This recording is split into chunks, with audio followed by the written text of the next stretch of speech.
So, having discussed the social base of Indian environmental movements, the actors involved in it, in this part of the video, let us see what are the inherent trends, the basic characteristics of Indian environmental movements. Here again I am drawing from writings of Ramchandra Guha and Madhav Gadgil and Joan Martinez Allier.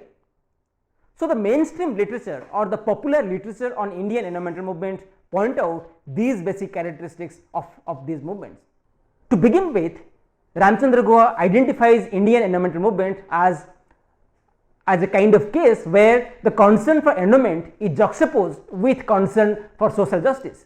As I just explained, that Indian environmental movements are a kind of phenomenon which highlight the relationship, which highlight the interconnections between livelihood and degradation of nature. So, therefore, environmental degradation curtails the resource base, and this curtailing of the resource base, this minimization of the resource base available to the local people, that intensifies economic deprivation among the local communities, because that creates a loss of livelihood, that generates livelihood insecurity.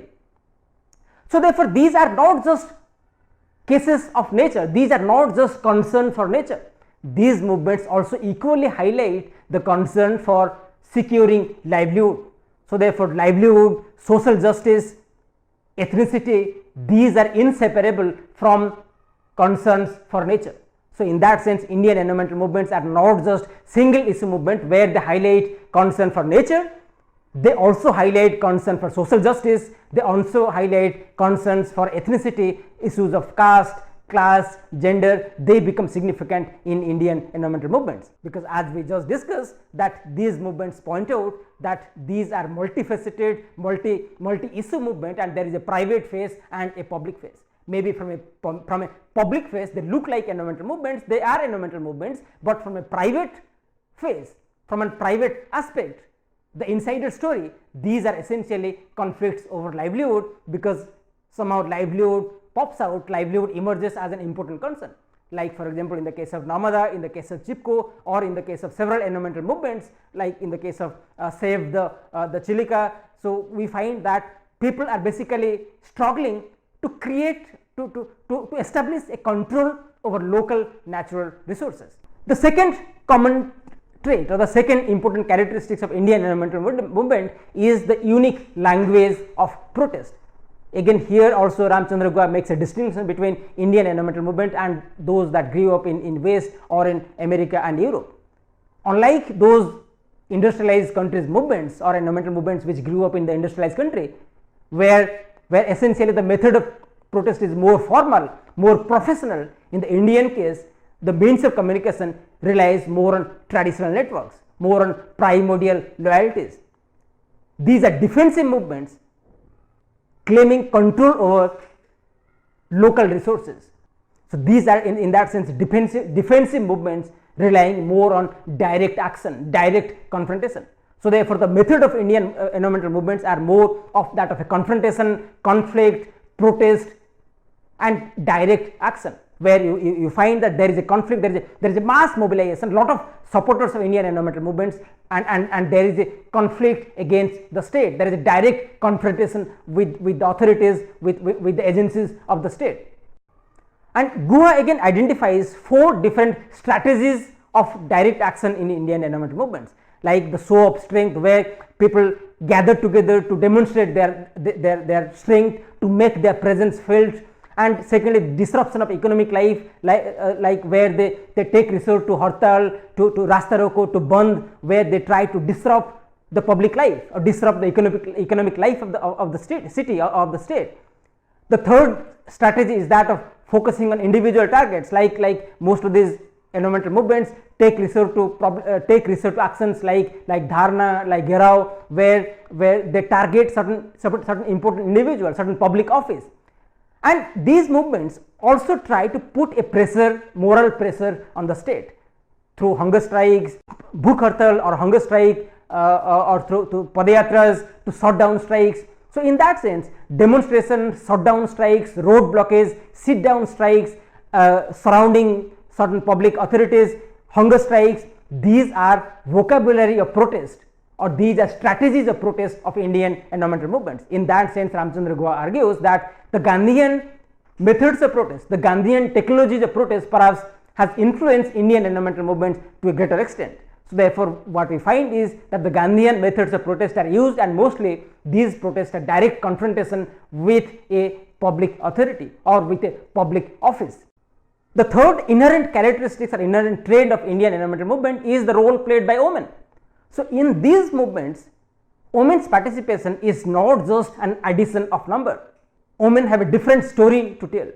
There is a huge participation, large participation of Omen, and there is a distinction between man's attitude towards nature and Omen's attitude towards nature. So therefore, what these movements essentially highlight, that when Omen folk or when Omen participate in these movements, they are not adding numbers to this mobilization, but they have played crucial role to it. And the central point to understand is the close proximity of these Omen with the nature.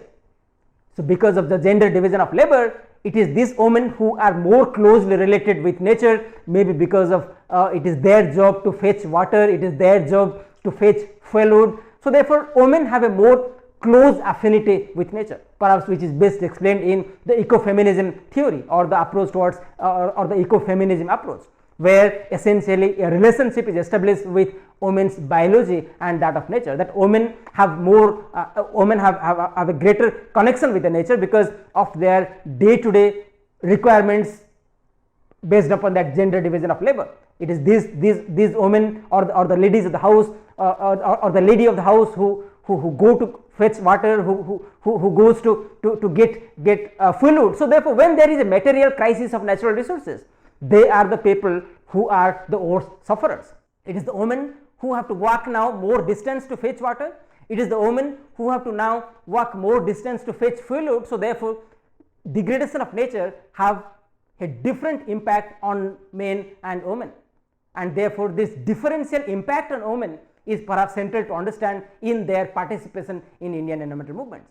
So therefore, they have a different story to tell, that environmental degradation affects men and women differently, and therefore women's participation in Indian environmental movement has a specific unique story to tell, and therefore their participation is not just adding numbers. There is a significant issue of gender division of labor. There is a significant issue of problems arising out of resource degradation, especially to women, and therefore they are there in the protest.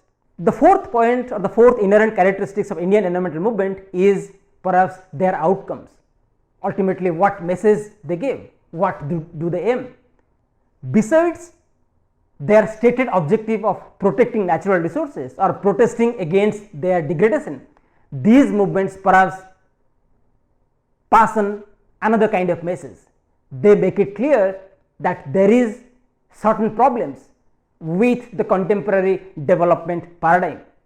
So therefore, Indian environmental movement demands to rethink the development paradigm, to rethink the capitalist development paradigm, because these movements significantly argue, they expose that the contemporary capitalist development paradigm is destructive, anti-poor, elite based, state centric, urban and industrial biased.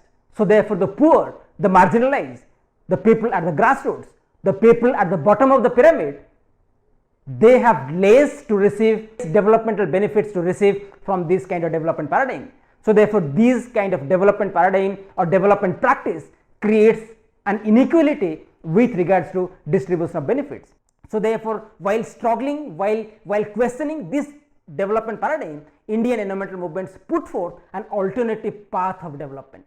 They highlight alternative development paradigm. So therefore, these movements are not just for protection of nature, these movements are not just for raising the negative consequences of industrialization. These movements also highlight, also promise, also expose the negative consequences of capitalist development paradigm, and they demand, they aspire for a new kind of alternate development paradigm. So therefore, essentially, when we summarize the Indian environmental movements or the basic traits, inherent characteristics of Indian environmental movements, the central issue that they highlight, the stated objective of these movements are not just protection of resource. They also aim at a different kind of paradigm. So, in the sense, these movements are not only looking back and finding that how environmental degradation, how industrialization has resulted in environmental degradation, these movements are not also focusing in contemporary times, that how they degrade or how they create physical consequences, physical problems for the ecosystem. These movements are also future oriented or futuristic, in the sense that they demand a new kind of development paradigm. So, therefore, alternative development, alternative paradigms of development emerge as one of the consequences, one of the aspirations, one of the stated objectives of these kind of environmental movements. So, these movements essentially are not against environmental degradation, they are not for protecting the nature, they are also for practicing a kind of development paradigm which is more egalitarian in nature, which results in distributing benefits of development in a more equalitarian, in more equal way. So, therefore, the questions of equity, the questions of social justice, the questions of ethnicity, they become prominent in these kind of movements.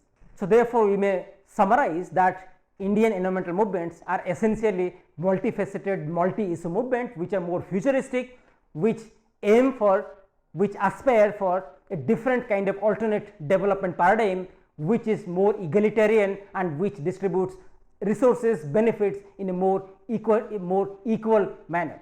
So, therefore, the questions of equity, social justice become prominent along with the questions of care, concern for nature.